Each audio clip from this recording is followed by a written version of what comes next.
And we've made it to episode 25 of our 45 RPM vinyl records collection here at my Mini Museum. And what a long, strange trip it's already been. Now we're picking up with Jim Croce doing Time in a Bottle. If I could have time in a bottle. The B-sides, Hard Time Losing Man. Alright, and we've got another Time in a Bottle, but I don't see anything different between this one and the last one that we looked at. Same B-side, same font, same everything. So, I'll have to say I love you in a song. 1973. Time in a Bottle, by the way, was 1972. Meant to say that, but didn't get it out. And the B-side here being Salon and Saloon. Interesting. I like get a haircut and a beer. Alright, and the next up's one of my favorites of his. You don't mess around with Jim. Na na na na na na na na. And the B-side of that being Photographs and Memories, which is what they titled his greatest hits album, or one of them, Photographs and Memories. And in that last episode, when I was showing you the freeze frame by J. Giles, I forgot to show this price tag, Smitty's, $1.79. Smitty's is not a store I'm familiar with. I live in Colorado, grew up in Oklahoma, so I don't ever remember hearing of a store called Smitty's before, but somebody out there I'm sure does. I'm sure someone does. Oh yeah, we showed this one already. That's an oops and an oops, because that's By the Light of the Silvery Moon. That's in sequence where I had skipped that one so that I could start off with the three Jim Croce's there. So, next up, we've got Jimmy Buffett and his most famous song, Wasting Away Again in Margaritaville. Clearly the A-side. And the B-side of this is Miss You So Badly. Miss you bad. And next up, we've got Jimmy Glimmer and the Fireballs doing Sugar Shack. Ooh, baby, yeah, the Sugar Shack. And the B-side, My Heart Is Free. Looks like we got some gunk there on the vinyl, but that'd probably clean up pretty rather well. Something got spilled on there at some point in time. Now this one is another one of those from my mother's collection. Yeah, I think I got pretty much most of her collection. She had 12 or 15. Maybe my sister took a few. But there's a few of them that I'm remembering as I'm going through here. And Jimmy Jones, come on, baby, I'm your handyman. Come. Ooh, yeah. Ooh. The Search Is Over being the B-side of that. I'm not sure if that's the song that comes to mind. It wouldn't have been his originally. But I do recognize a song called The Search Is Over. I just don't think that it's the one that I'm thinking of now. And here is a reissue of Handyman by Jimmy Jones. It's clearly a reissue. It's a golden circle. You'll notice this was on Cub Records, the original, and the reissues on MGM. So that happens a lot too. The B-side has also been changed. It's no longer The Search Is Over. Now it's Good Timin', which is not a song I'm familiar with by the title either. But it's really interesting how music catalogs get sold, distributors lose contracts, and someone else picks it up and reissues a song. Things do get around. Alright, next we've got Joan Baez doing The Night They Drove Old Dixie Down.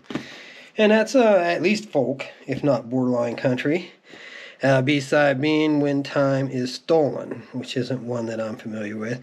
But that is a nice label. I like that Vanguard. Kind of cool. See the guy riding a horse there with the flag and the coloring. It's really pretty. That's not one that I've seen a lot of times either. So here we've got the Boardwalk Entertainment Company sleeve with a Boardwalk Entertainment Company release. All right, for once the vinyl and the sleeve match. And we've got I Love Rock and Roll by Joan Jett and the Blackhearts, 1982. Going way back. And the B-side of this being You Don't Know What You've Got. Now, you can see that's a little mucked up there. And I do have a second copy to show you without the bad stickering going on there. Other than that, I think it's pretty much the same, except for you'll notice a vast difference in the coloring, which is always interesting to take note of. But other than that, it's pretty much the same release, the same disc, just probably a different day, maybe a different machine, running a slightly different color palette. Now here we've got our Joe Walsh. We had the James Gang just a little bit ago, and now we've got a straight up Joe Walsh. I Can Play That Rock and Roll off of You Name It, You Bought It. I actually got that backwards. You bought it, you name it. I knew the minute it came out that I had tongue-tied that one. All right, and the B-side being Here We Are Now. Yeah, Joe's got a lot of great songs. I'm surprised I don't have Life's Been Good in this stack, because I got a bajillion copies of Life's Been Good. But here we've got Rocky Mountain Way. And this one's for you, Oz, and your Rocky Mountain High tattoo you got on your shoulder. Yeah, he gets bothered when people think he's a stoner, but he's got a Rocky Mountain High tattoo. What will you expect people to think, huh? But anyway, it's Joe Walsh doing Rocky Mountain Way. And on the B-side, Daydream Prayer, which isn't a song of his that I'm familiar with at all, but it's off of The Smoker You Drink, The Player You Get. And I didn't reverse it that time. That is the title. Same album that Rocky Mountain Way came off of. And next up, I do believe we've seen this one before in a previous episode of the Mix Boxes. But just being complete here, it's off the Urban Cowboy soundtrack. So Joe Walsh doing All Night Long. The B-side of this is not going to be Joe Walsh because it's off of the soundtrack, not off of a Joe Walsh album.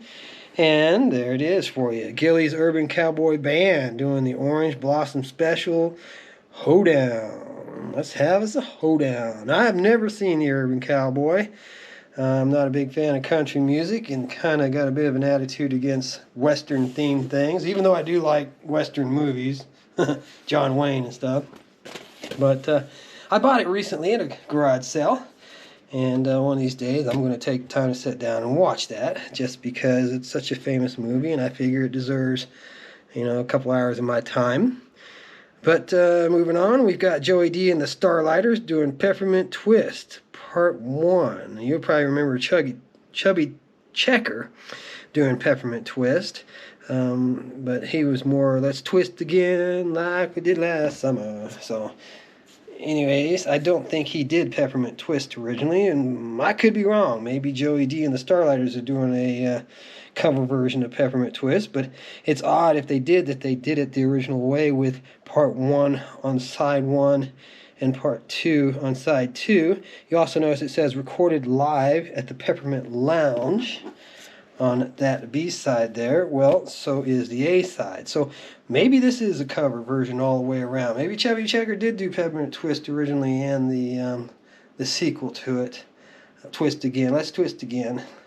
I do have those 45s, but this one's looking more and more like it's a cover, doing the twist at the Peppermint Lounge live. Makes me think that it was not the original version. All right, now here we've got Joey Scarberry. Scarberry? Yeah, I think it's Joey Scarberry.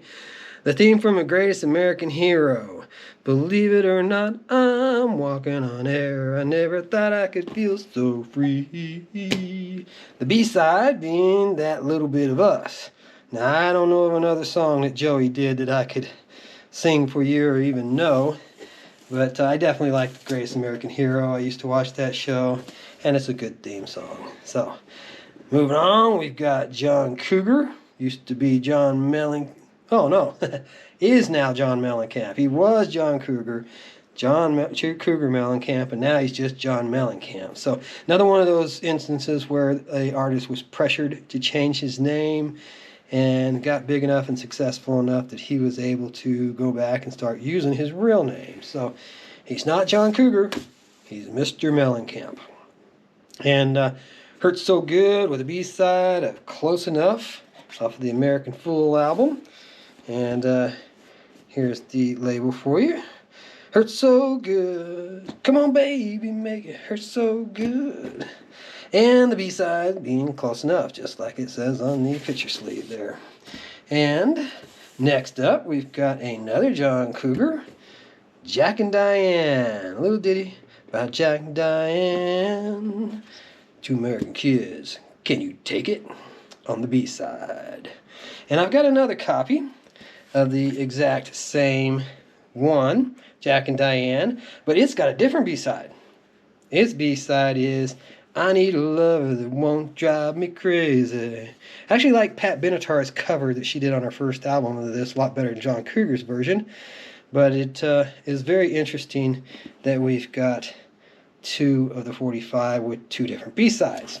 It happens. That's one of those reasons why whenever I come across something that I'm remotely interested in, I've got to pick it up and check that B-side, because you might have it, but you might not have it with that particular B-side. So that's one of the fun things about vinyl 45s, is finding those little nuggets, golden nuggets, hiding in the pile.